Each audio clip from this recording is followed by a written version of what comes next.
Good morning, Overall Middle School students. This is Mr. Woolley. And remember, the information contained in this video is intended to be viewed only by the students in Mr. Woolley's classroom. By watching the video, you agree that you will not record or share the video with anyone who's not a student in Mr. Woolley's classroom. Alright, we're working with Lesson 4 today, percent increase and decrease. Using some of our skills from our previous lesson still, of course. Alright, so we start off with Cassandra likes jewelry. She has 5 rings in her jewelry box. So there's her 5 rings. Ring 1, 2, 3, 4, and 5. Draw a double number line diagram relating the number of rings as a percent of the whole set of rings. Well, if you have 5 rings, take 100% and divide by 5. That means each ring represents 20%. So if you have 1 ring, it's 20% of the collection. Talking about 2 rings, it's 40% of the collection, and so on. All the way up to 5 rings is 100% of the collection. So there we go. Now it says, Cassandra's aunt said she'll buy Cassandra another ring for her birthday. If Cassandra gets the ring for her birthday, what will be the percent increase in her ring collection? She's going to get 1 new ring. Compared to the original, she had 5 originally. So what percent is that out of 100? Well, we cross multiply what we can. 1 times 100 is 100. Divide that by our leftover number of the 5, and we get 20%. So it's a 20% increase. 1 ring to represent 20% increase. Next up, John increased his trading card collection by 5 cards. He originally had 15 cards. What's the percent increase? And they want us to use the equation, quantity equals percent times the whole, or part equals percent times the whole, to arrive at your answer, and then justify your answer using a numeric or a visual model. Now, you know, we always like to use this because we don't have to worry about any converting, but this is still something you can work with as well. Same type of concept. So part equals percent times the whole. Quantity, part, same thing. Alright, so partial amount was 5 new cards you're going to get. And percent, I'm going to use P for percent times 15 times the whole amount, because that was the whole collection before.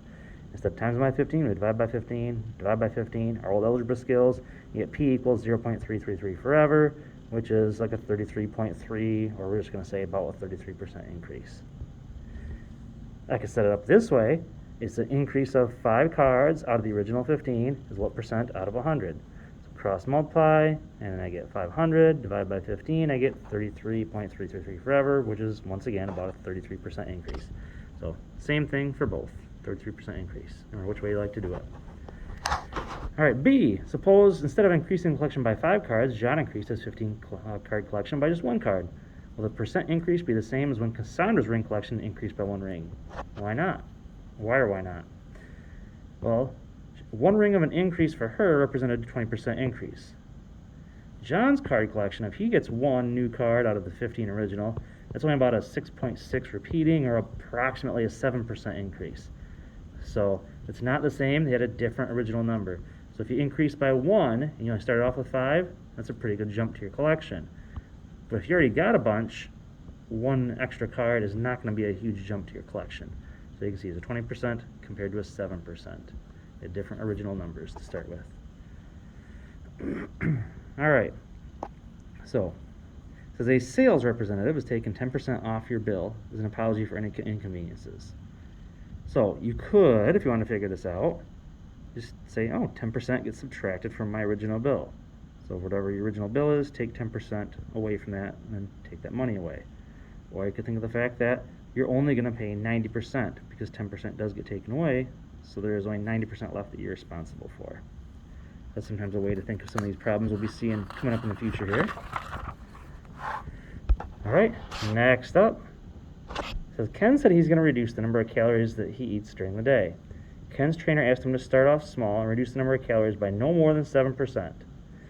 Ken estimated to consume 2,200 calories per day instead of his normal 2,500 calories per day until his next visit with the trainer. Did Ken reduce his calorie intake by no more than 7%? Well, 2,500 down to 2,200. So that means he's eating 300 calories less per day. So now, we know that's a decrease of 300 out of his original 2,500. So you always have your amount that you increase or decrease out of the original. Is what percent out of 100 here. So cross multiply, divide, and we get a 12% decrease. Now, that means he did not follow his trainer's advice because his percent decrease is supposed to be no more than 7%. He uses all the way up to 12, so he went way too far. All right, we're sliding over here on the next page to example 3. It says Justin earned 8 badges in Scouts as of the Scoutmaster's latest report. Justin wants to complete 2 more badges, so he has a total of 10 badges earned before the next report comes out. If Justin completes the additional 2 badges, what will be the percent increase in the badges? Now, I'll show you both ways again. We can use our equation or the proportional relationship way. Part equals percent times the whole. Well, it's going to be 2 new badges. The percent we don't know, and the whole original amount would have been 8. So instead of percent times 8, we're going to divide by 8, and we're down to p equals 0.25, and convert that to a 25% increase. Over here, you get an increase of 2 badges out of the original 8. How much out of 100? Well, cross multiply what you can, and divide by our leftover number, we get a 25% increase. So same answer both ways. Express the 10 badges as a percent of the 8 badges. Remember from yesterday, of numbers means it's going to be on the bottom. That's the original. So 10 compared to the original 8 is what percent out of 100? We'll cross multiply and do our math, and we get 125%. So it's 125% the original amount. Does 100% plus your answer in A equal your answer in part B? Yes, because 100% represented the original 8 badges. 2 extra badges is 25% of the original amount, so together it's 125%. Next up, example 4. The population of cats in a rural neighborhood has declined in the past year by roughly 30%. Residents hypothesize that this is due to wild coyotes preying on the cats. The current cat population in the neighborhood is estimated to be 12. Approximately how many cats were there originally? So now I know what the current information is. I don't know what the original was. So 12 over x. Now that's how many there currently are.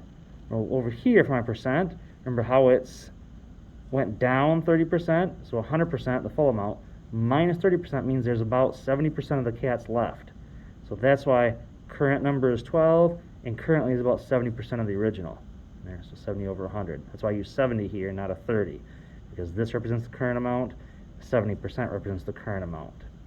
So cross multiply, divide, and you get 17.14, but obviously you're not going to have a partial cat, so you get about 17 cats for the original number of cats in the neighborhood. Alright, and our last example here. It says Lou's math score on her achievement test in 7th grade was a 650. Her math teacher told her that her test level went up by 25% from her 6th grade test score level.